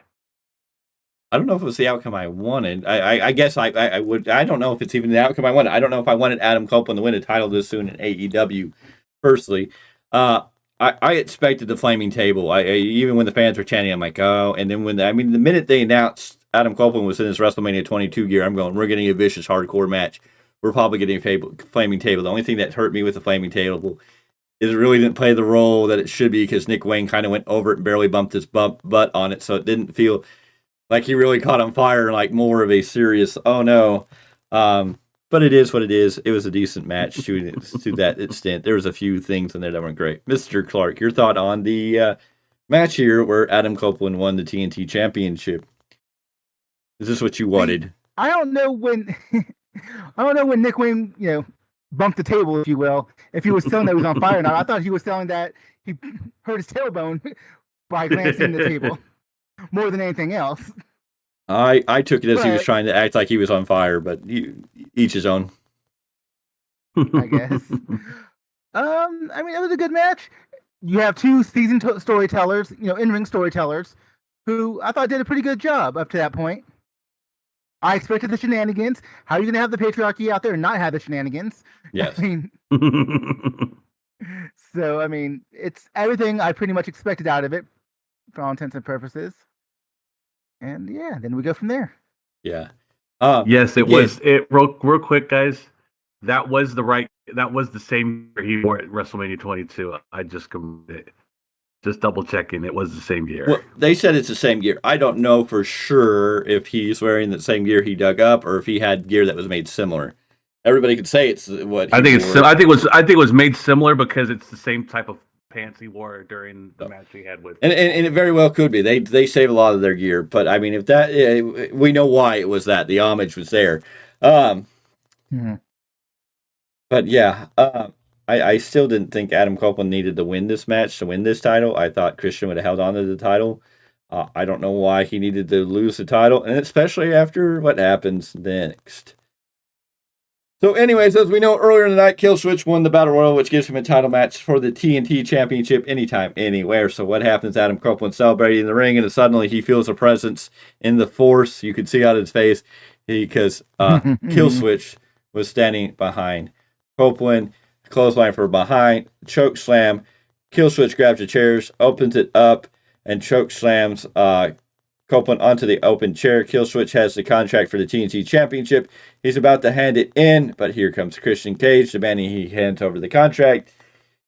And my heart sunk, and I was kind of like, yeah, I'm done. This is not how this should have been booked. I get long-term storytelling. Eventually, Killswitch will turn on Christian Cage, but just making Killswitch look stupid, like, you hold power over me here. I guess we have to figure out what this Give this it thing. to your daddy. So, anyways, yes, Killswitch gave it to your daddy. Your father's dead. He handed over the contract to Cage. Cage quickly signed it, handed it to the referee. The bell rings, and then Copeland's laying there, and instead of just pinning him, Christian stands in the corner and then hits a spear. So we needed to add an extra spear for whatever reason. 1, 2, 3. The second match lasted 9 seconds, and your new and second time reigning TNT champion. Now Christian Cage is a 2-time TNT champion with the list of Sammy, Guevara, and I think Wardlow, Cody, and all these idiots that have already been TNT champions in 5 years of this promotion existing, or almost 5 years. So Christian wins back the belt. I don't have my sign today. And so I don't have my Who Booked This sign today. Yeah. So anyways, Christian wins back the title at the end of this. And so it makes you really go, what, why? Why did we do all these shenanigans to get to these shenanigans to put the belt back on Christian? It made no sense. It didn't help build anything up. Of course, in probably the words of Mr. Clarke, as he will say, this feud must continue. And that's all we get out of it. I think it would have been better to let Christian win, and then Killswitch could have signed the contract to attack Christian, or hell, you could have even done the smarter thing. That would have been a great thing. Killswitch could have came out with the contract and looked like he was going to turn on Christian and then get taken out, drop the open contract, because obviously it wasn't signed. You could have had a prone Adam Copeland who already lost, look down, see it, sign his name to it, and cash in for a second time, and then beaten Edge and taken or beaten Christian, and then had the title in that one. I think that would have been more of a bigger pop, because, I mean, that would have made sense for Adam Copeland. He's like, oh, wait, this contract? Hey, I'll just sign my name to it. I want. Anything would have been better than what we got. Mr. Clarke, your thoughts on the shenanigans that followed the shenanigans of the original match? No matter what version of shenanigans we were going to get, I think all roads lead to the same destination. So I think we were going to get what we always got anyways, one way or another. Christian coming out with that TNT Championship at the end of this card. Yeah. This was just a bad way to do it, though. Because the question still is, what does Christian know that keeps Luchasaurus in such a manservant role? But your father's dead. I think it's more than just that, but hey, we'll see. Mr. Z, your thoughts? I'm like you. I shook my head when he handed over the contract. Okay, we're done. I can't defend it. There you go. And moving on.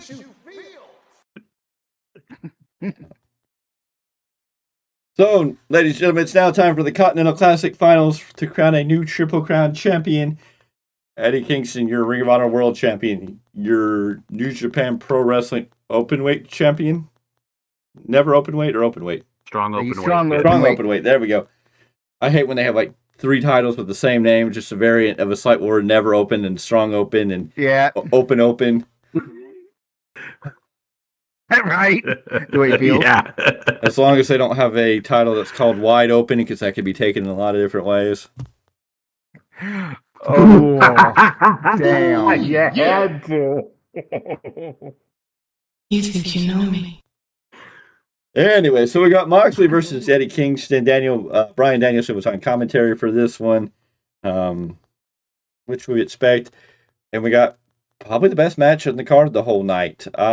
This was a great back and forth.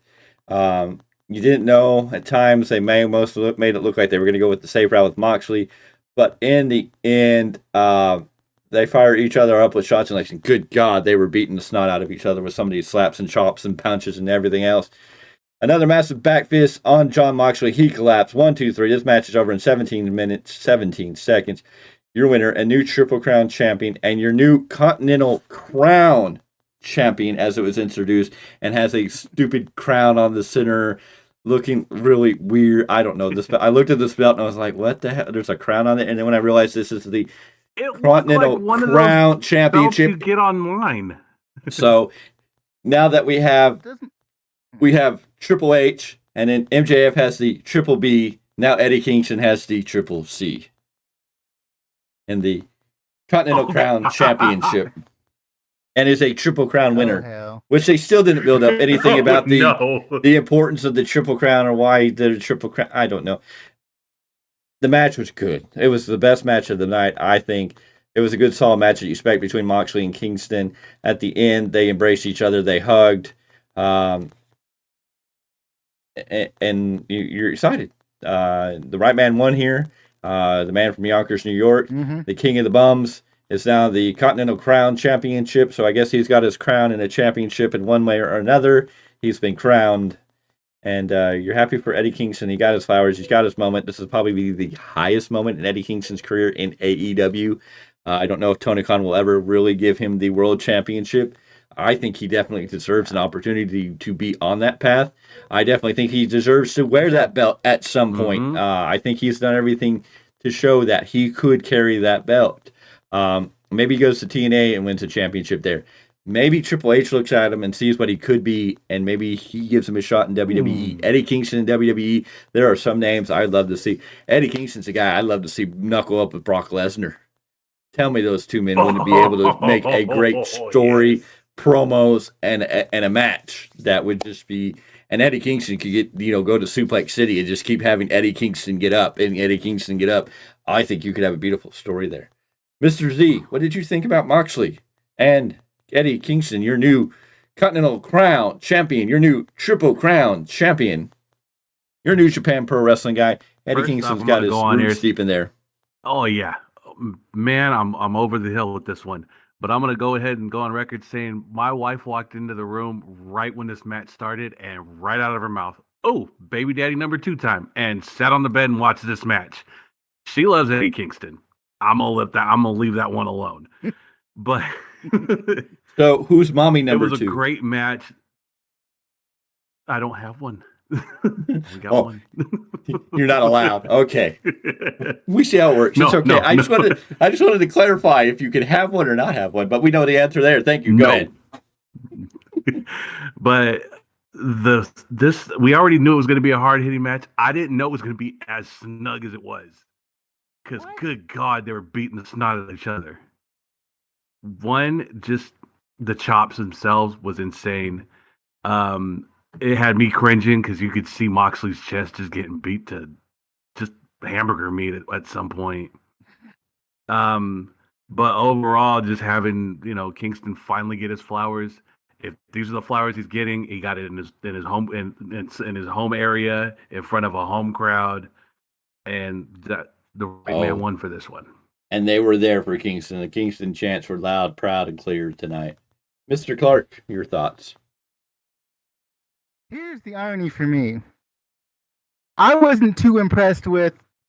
Now, this might be because I had a bias against him off the top. I wasn't impressed with his Impact Wrestling work because I was all about LAX, the original LAX. Ooh-wee. But when he came into the NWA, Eddie Kingston won me over. When he came into AEW, Eddie Kingston won me over. I said when he won the Ring of Honor World Championship, this was probably going to be the highest ceiling that Tony Khan put him on.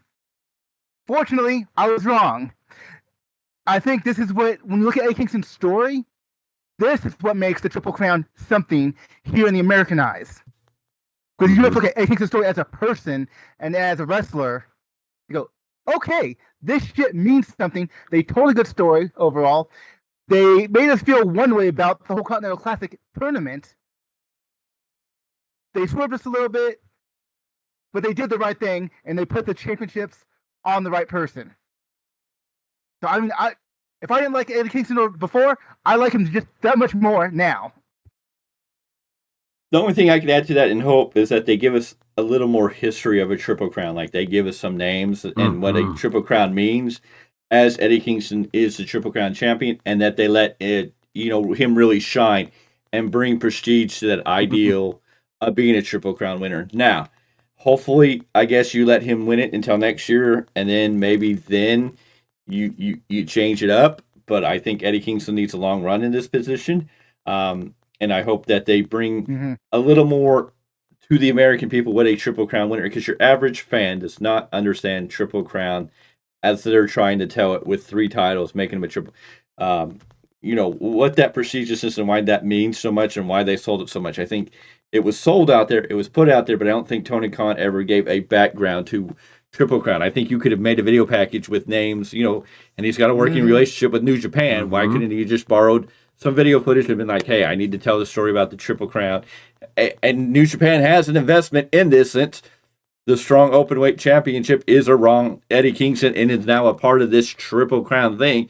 You would think New Japan would also want to have, a little bit of a rub in there to tell this story. And that's all I feel like we're missing. If they would have just given us what it means to be a Triple Crown champion in some type of video package, a history of Triple Crowns, why there's never really been in a long time. I guess there was an American Triple Crown, but it's been a really long time from the way it is. But they're not filling in those gaps for us who are not that type of fan. So yeah, that's all. I do have a question, Miguel.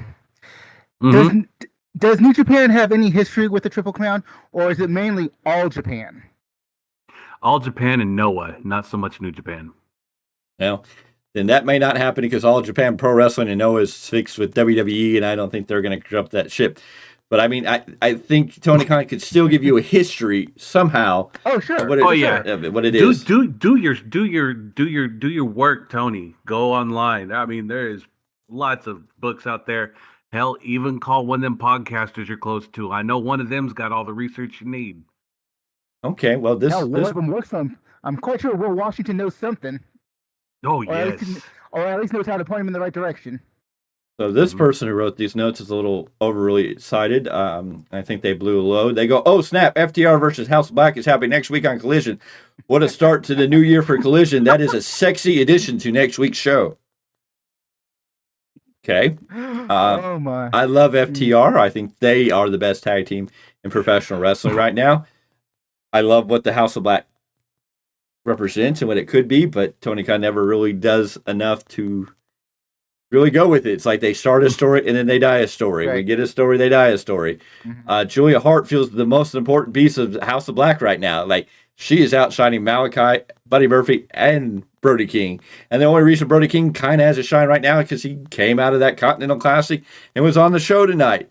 Malachi Black and Buddy Matthews do not feel important. And so it's kind of hard to get to that point. Like, ooh, that's great. Because the House of Black hasn't really been used properly. FTR, they've been used good. And then there's times it's just kind of like, yeah, I don't know. So I don't know if I don't think I can get that excited. I don't think it's a sexy addition or a banger way to start Collision. Like, this isn't a banger way to start Collision. This would have been a match that you could have put on tonight's card. This is a match that you could have put on tonight's 0 hour, and I would have been okay with more than some of the other stuff we got. But, hey, put it on Collision. Maybe you'll get views. I doubt it. Collision just doesn't bring in the viewership. All right. In the turn of events of weirdness, and a story after story, I mean, the way this match went, I don't know. Anyways, AEW World Championships on the line, MJF versus Samoa Joe. And Joe is out first, and then MJF comes out with a white robe, very Ric Flair-esque, Charlotte Flair, Macho Man Randy Savage. It was all type of blends on there. He was the king of Long Island on the back. I forget now what it said on the front. And so he gets down, and then he introduces Adam Cole. Adam Cole's here. Adam Cole dressed all in black, if you didn't know. And really set the tone for what was coming up. Max took off his jacket. Earlier tonight, we knew Keith Lee wasn't cleared to wrestle, but Max took off his jacket, and he had more tape on him than a whole roll of duct tape ever had, and his arm was in a sling, and you're like, okay, so you can tell me Keith Lee can't be cleared to wrestle, but MJF, as the world champion, can be cleared to wrestle, being all banged up, and you're just like, okay, sure. And we got a match here. The story was basically Joe just beating the snot and beating down Max, but Max keep getting up. There was a vicious muscle buster by Joe to MJF on the apron.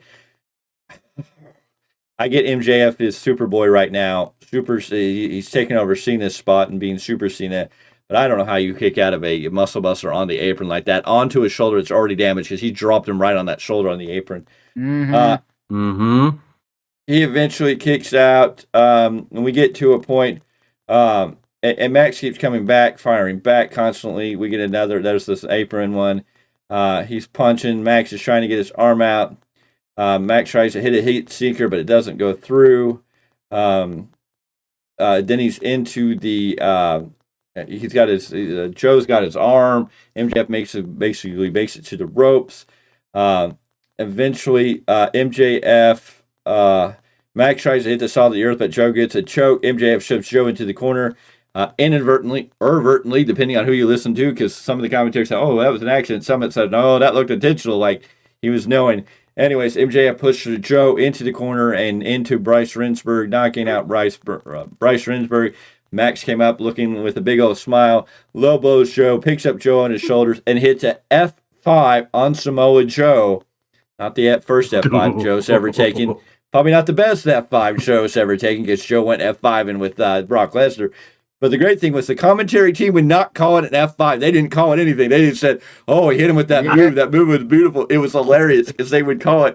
They didn't have another name to call it. They just said, "Oh, that move. Wow, Max hit him with a move." And I'm like going, You'll play well. You can't even call it the diverticulitis. I mean, you don't want to call it that. That's what you call it on your video game. But okay. Ooh. They did. Go look it up. You got the game. You can go look at it. It's in there. Diverticulitis. No. The F5. In AEW's game, yes, the diverticulitis is the F5. Is what they call the F5 in their Fight Forever video game. Because that was a big thing. Isn't it funny that Kenny, who's supposed to be the head of video games, they put a move where they called it diverticulitis, the F5, which is Brock Lesnar's move, who had diverticulitis, and now Kenny Omega has diverticulitis. Oh, that's wrong. Okay, if I find it, I'll post it. It's the way people are saying karma, you make fun of... Because I get it. I don't know if you should call the F5 the diverticulitis for somebody who's well known for it, who had diverticulitis. I kind of get where you might get a little karma if Kenny Omega had anything to do with that. If he did, I don't know for sure he had that much to do with it to bring it down. But anyways, I just found it funny. They would not say a name they didn't give it any weird name. They didn't give it a Japanese name. They just said that move. And I'm like, really? Just the move. Oh, that was an impressive move. That move. And I was just like, this is funny. They don't have another name for the F5.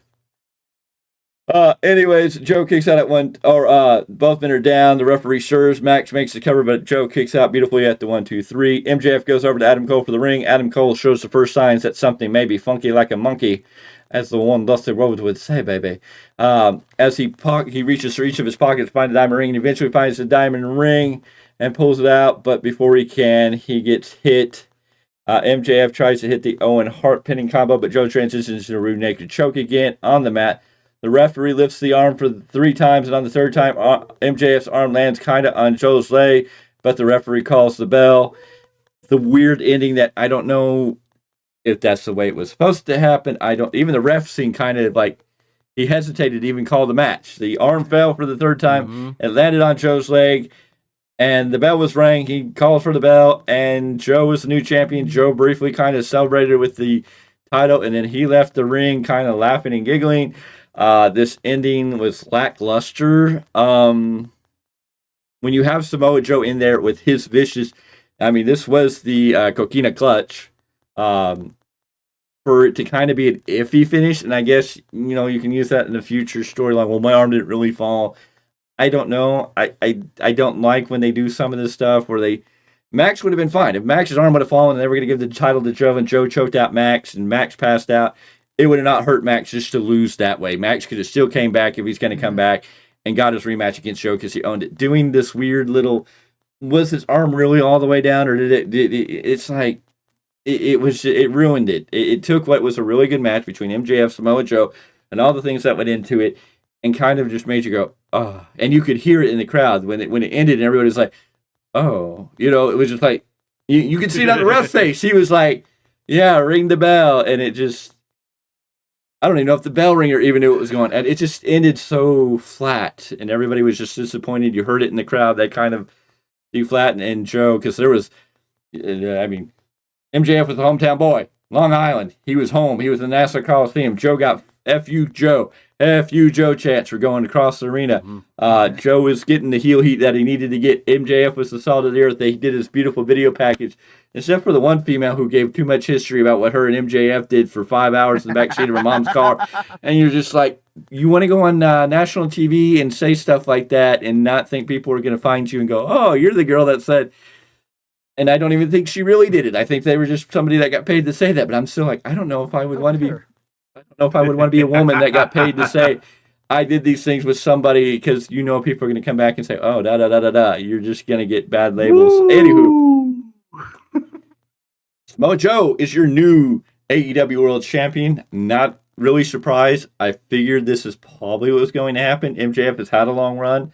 And the speculation that his contract is up, I'd have to assume if they're going to continue that story, like I've said for a while now, and I said on the Weekly Learn, that if MJF's contract is up and he hasn't, quote-unquote, renewed, which we don't know if he has or hasn't, I'm just saying, but if that's the story they're telling, then we needed Joe to win tonight to continue that narrative.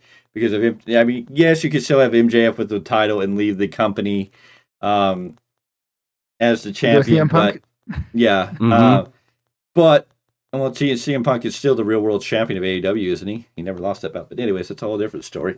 You're referring to the WWE title, and he was running out of the arena with some John Cena, but that's a whole different story too. So, I mean, you could do it with MJF, but I wasn't surprised with Joe winning here. Joe deserves it. Joe has put in the work. Joe deserves to be champion. How we move to the next step, I don't know. Will we be getting Joe and Will Ospreay at All In?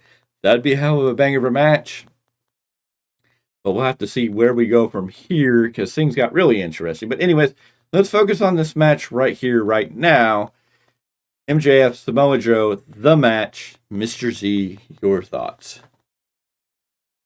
Other than the fact that just, a couple of little hokey things in the middle of it. I mean, like you said, Adam Cole fishing for the ring. I was looking concerned about that finish only because, everyone looked confused. Mm-hmm. Did his arm really hit the mat? No. Does it land on somebody else? Yes. I mean, a normal referee would have been like, no, his arm's still up and kept it going. But, I don't know if you could say normal referee. I don't know what that. It was confusing. Like, we didn't know what to do. And then he rang the bell and it was over. Joe didn't get much of a celebration, left the ring. We'll have to see what happens. Basing off if MJF comes back or not. No, it was definitely a funky ending. His leg landed there. It fell. Mm-hmm. I don't know what other referees would say in that decision. I don't know if that was the planned decision. We don't know if that was a botch, if that was actually the way it's supposed to happen, if this is supposed to be a continuous storyline for an open door. There's just too many things, and the ref looked really like, because even the ref didn't call for the bell right away. He just kind of looked at it and like, you could see the ref like, so I don't know. Mm-hmm. Yep. Mr. Clarke, your thought? Otherwise, I mean, good match until it kind of, but anyways, Mr. Clarke. Mm-hmm. There is nothing more I can add, because I would bring up the same points y'all have already done. Yeah, no, that finish was weird AF. Mm-hmm. Weird as monkey pie soup, yes. Okay then. You funky like a monkey. So, anyways, the match is over. Joe completely walks out of the ring. He leaves with the world champion. Adam Cole rolls in and is talking to MJF. MJF is, of course, very upset. Cole's giving him a prep talk, wanting to come. The crowd is chanting bullshit, which I can't take that away. It was kind of a bullshit inning. And then the lights go out, and the lights didn't go out. The masked men just show up around the ring, and they grab both Cole and Max. One of them has a chair. It looks like they're going to hit Max. Cole is demanding that they hit him. MJF's like, don't hit him. The guy in the mask turns around to go hit what looks like to hit Adam Cole.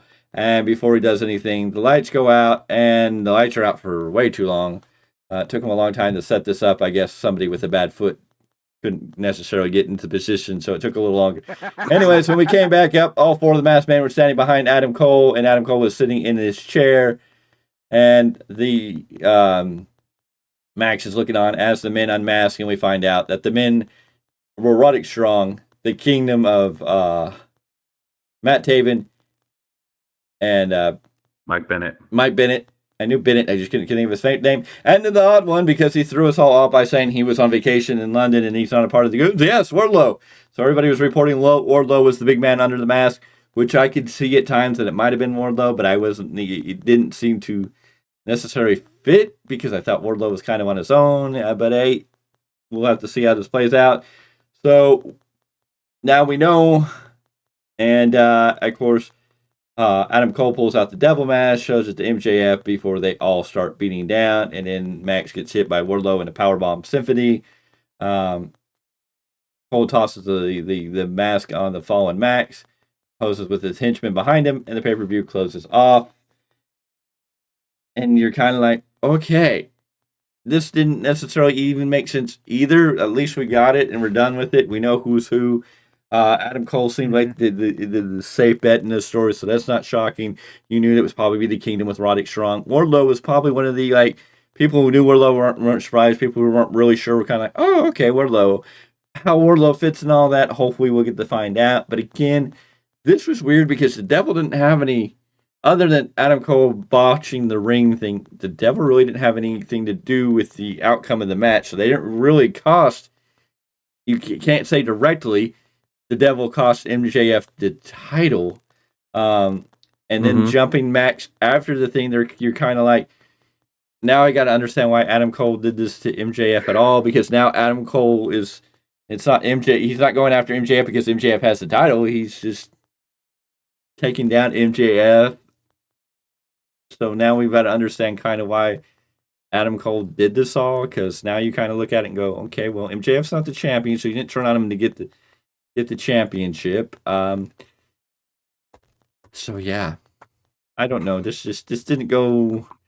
The reveal and everything kind of felt even lackluster. You're just kind of like, oh, that was good stuff, pal. And we don't know if MJF's out the door. So we know MJF took a good beat down, so we may not see MJF on TV for a little while.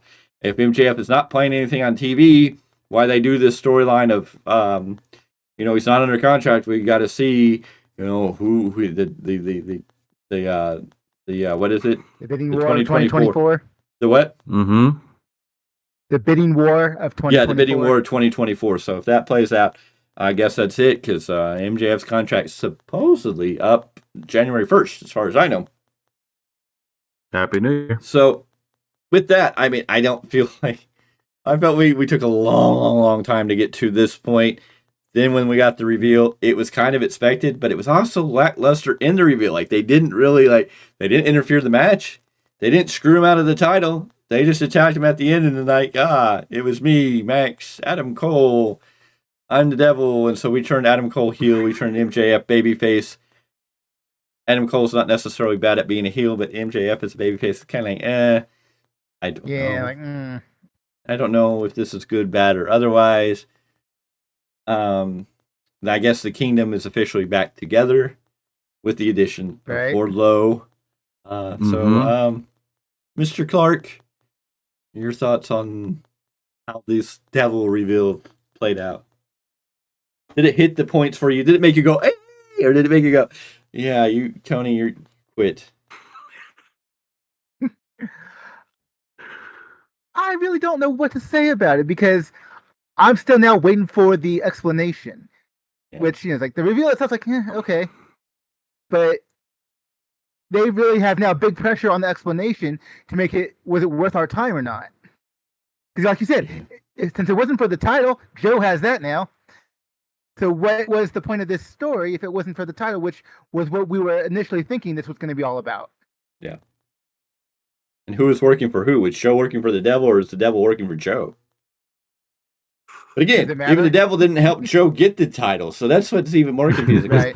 I expected the way we were going to get the Devil reveal was they were going to interfere in this match, especially when we got the referee bump. You were expecting everything. Now, Adam Cole being out there, all in black, I'm like, okay, it feels like he's the Devil. Him botching the ring again, you're like, okay, but I kept waiting for something to build, and then Joe wins in a weird way, and then we got a weird lackluster reveal. Like, it just didn't have, and you could even tell in the crowd, they weren't like, there wasn't a lot of boos when it was revealed. There wasn't a lot of any emotion or feel. And I think that really hurts something like this when you're trying to build towards something. If you don't get that reaction, and again, I think Tony Khan took too long to explain it or get to the point. And then it was kind of it was a here and it wasn't here and it was here and it was here and it wasn't here. And now we got to go back and figure out how does Jay White feel about it being Adam Cole? Because, they attacked him. Is Jay White having anything to do with the devil, or is he just on with life like nothing happened? What is the Acclaimed and Billy Gunn going to feel about the, members? How are these other people going to be affected? Are they going to play a role at this? Is MJF still in the company if he's not in the company and he's going to be gone if he comes back? I mean, I guess this does set up that you may think Max wants to come back to get his revenge on Adam Cole would be the big storyline, but I don't know. Mr. Z, your thoughts? Like you said, it's just what are the other involved personnel that were attacked by this devil and his men? What are they going to do and how they're going to react to this? And if MJF doesn't resign and he moves on, how do you move on with the devil story? Is where I'm wondering. The devil story is done. Right, but you get what I'm saying? Like, how do you move on from that? From as far as the guys that want revenge for getting attacked the way they did. If MJF leaves, then they can just build on the fact they chased MJF out of the company. If MJF does leave, they beat him down. They gave us a reason for him. He got beaten out. He's already hurt. He got beaten down pretty bad. So I mean, I expect him to be off TV for a while, and especially with the circumstances that the bidding war 2024 is going to go down. I don't expect to see Max on TV. Now I expect to see Max do a lot of talking on social media probably, but I don't expect to see him on AEW TV. And maybe he will go back to doing his devil gimmick to revenge Cole if he's coming back. But I don't know what you do with Adam Cole. Well, I guess you got the kingdom. They get to live on that mountain. But I don't know where you go with Adam Cole. And Adam Cole is still injured. We don't know when Adam Cole is going to be back, and there's nobody else in that group that can really be a main event person. I mean, none of those guys are going to get a title match. Well, Tony Khan might book Joe against these guys for fun and giggles, but none of them are going to be serious contenders. Now, as far as potential, had they wanted to build him, Matt Taven could be put in that spot, but he's not been built to do so. No. Okay. Matt Taven, Mike Bennett, Roderick Strong, all three, and of course Lord Lowe. I mean, all the guys in that group, if they wanted to build them right and give them the emphasis, yes, then they could be contenders. But right now, none of them have that rub or that look or that feel of being like main event contenders or title threats. But I mean, I'm just saying, as a former Ring of Honor champion, world champion, he's not just a tag guy. He's been, But isn't Mike Bennett a former Ring of Honor champion? World champion? Tag, to my knowledge. Isn't Roderick Strong a former Ring of Honor world champion? I think Roddy is. Yes. So, I mean, they both have a claim in that, Ryan. But this is Tony Khan we're talking about, so who knows? Well, no, I know. Yeah. I think you could put any of those men in a world title picture, and I think you could be okay. I mean, I wouldn't mind seeing Roderick Strong as an AEW World Champion if built right. Mike Bennett, I feel it's underutilized on both companies. I think WWE had a great thing with him and Maria Kanellis in that lover bit. I love the music. Yes. I think there was something there, but they dropped the ball. But I think Mike Bennett could be a world champion. Was Mike Bennett not a world champion in TNA? Maybe not. World, no. He's been X Division. X Division, yeah. But I mean, any of those guys just X Division could. But right now, the way they're built in TNA, they're not. Nobody's a threat. Adam Cole would be the only threat, but I don't know. I don't know if I want to see Adam Cole against Samoa Joe. Yeah, we don't know when he's going to be cleared either. And I'm sorry, we all know at All In, everything right now is Joe's the champion. How long is Joe going to hold that belt? And is Tony Khan going to do like WWE and some of the other companies have done over time to Joe, outside of maybe Ring of Honor, and give Joe a short title run? Is this just a transitional champion to get it on somebody else? Is it because we're looking 8 months out now to All In, and it's going to be Will Ospreay is going to be in that world title picture. Will Ospreay is walking out of Wimbledon with that world champion, that AEW world champion. That's just what's right there. I mean, it's inevitable. It's what's going to happen. So is Joe the guy that's going to go against Ospreay? Is Joe going to hold this title for 8 months, or is Joe just going to be a transitional champion to pass it on to the person who is going to drop it to Ospreay? And that's what's going to piss me off. But Joe is just a temporary champion. If we get to Revolution and he's going to drop the title to somebody else to march in.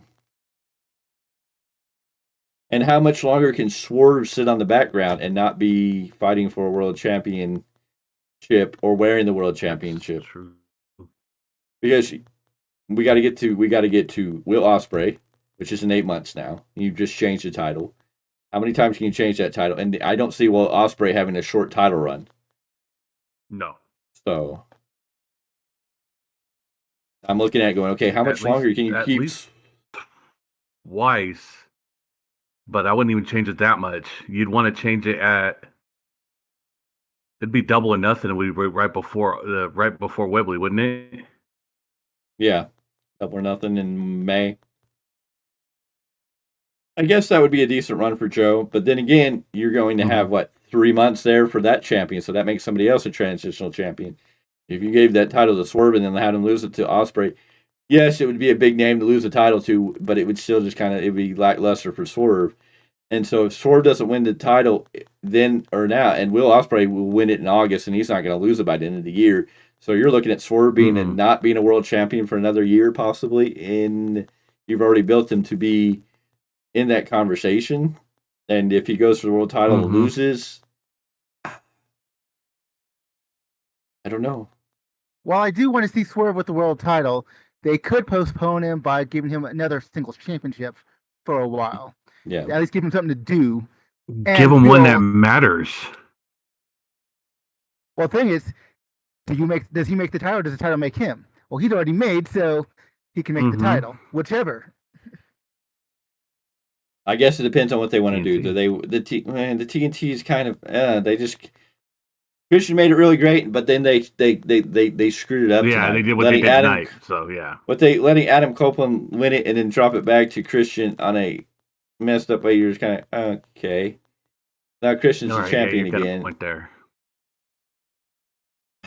I don't know if that's a title. The international title, he might be able to take off Orange Cassidy. Orange Cassidy and Swerve would probably be a good match. Let Swerve take that title, maybe make it important, make it feel like a secondary title. You know he's not taking the Continental Crown Championship right now, so we don't have to worry about that. Right. So you're looking at the TNT Championship or the International Championship. Well, I'd say then I guess we would write it with the International Championship because right now that seems to be the only one anyone's taking serious. Unfortunately. Alrighty, well, this has been your AEW Worlds End review right here on the Value of Wrestling. In closing, I think the card started off really slow. It was kind of boring in the beginning. The fans were definitely not into this match until we got into those final 3 matches, and then the fans really got involved.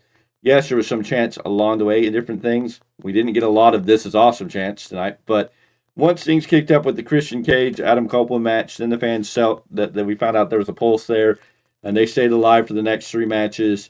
I think Tony Khan and AEW dropped the ball with the ending of the Copeland Christian Cage match. I think they dropped the ball with the MJF Samoa Joe ending. I think the Devil reveal fell a little flat. You didn't get that reaction.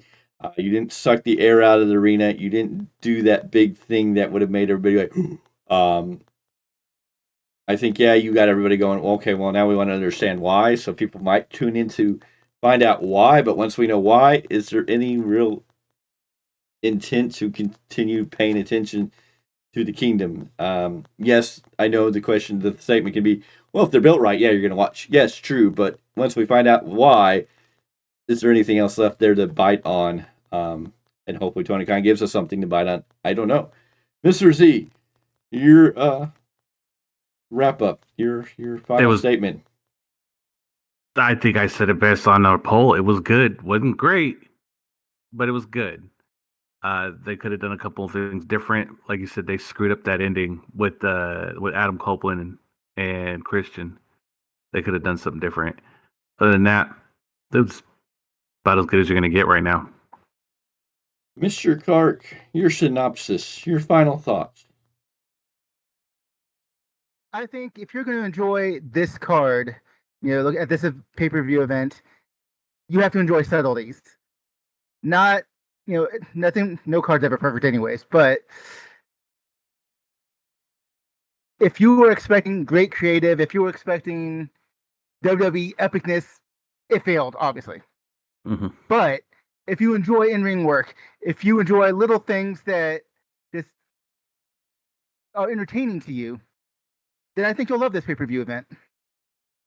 Like I said, is it the greatest? No. But I don't think I've ever called any AEW pay-per-view event the greatest. So. But I think it's still worth watching. It's still worth enjoying. Well, you worth $60? That's another story. No. You are one that is more than positive, trying to find the good in the underlining. So I mean, that is always what you're good at, and you always try to bring that out. You know, if you want to see good pro wrestling, I think there were some good pro wrestling matches in this. There were some that were but if you're looking for storylines and creative that made sense and that we're going to drag out to push you to watch Dynamite, Collision, to watch these TV shows to see how it plays out, I think they missed the ball a little bit. Yes, everybody's going to tune in to find out why the Devil's there, but I think that's the one thing is once you find out why Adam Cole did it, then what's next? It depends on how they present it. But Adam Cole being injured, it's really, it's going to be interesting because we don't know when he's going to be back. Is MJF in or out? That's going to be the big kicker. And we may get MJF on Dynamite, and then we know that he's still part of the company. And we'll go from there, but I doubt it. I really feel with MJF being injured, we're probably going to see him go off TV for a while to continue that storyline. I think he's already made this agreement with Tony Khan and AEW. I'm kind of like, I hope not, because I'd rather see him in WWE, because I don't know what you do now with him. I mean, yeah, you get to finish this Devil storyline, gets revenge on Adam Cole, but after that story's done, where does MJF go? Maybe he gets back in the title picture by then. He's looking at Will Ospreay, and we get MJF and Will Ospreay. Maybe Will Ospreay is going to come close to beating MJF's record. MJF's going to stop Will Ospreay. That could be a great storyline. But again, Tony Khan seems to have a really bad habit of once they become a champion, what happens to them after they lose the title? They just kind of downhill. Oh, yeah.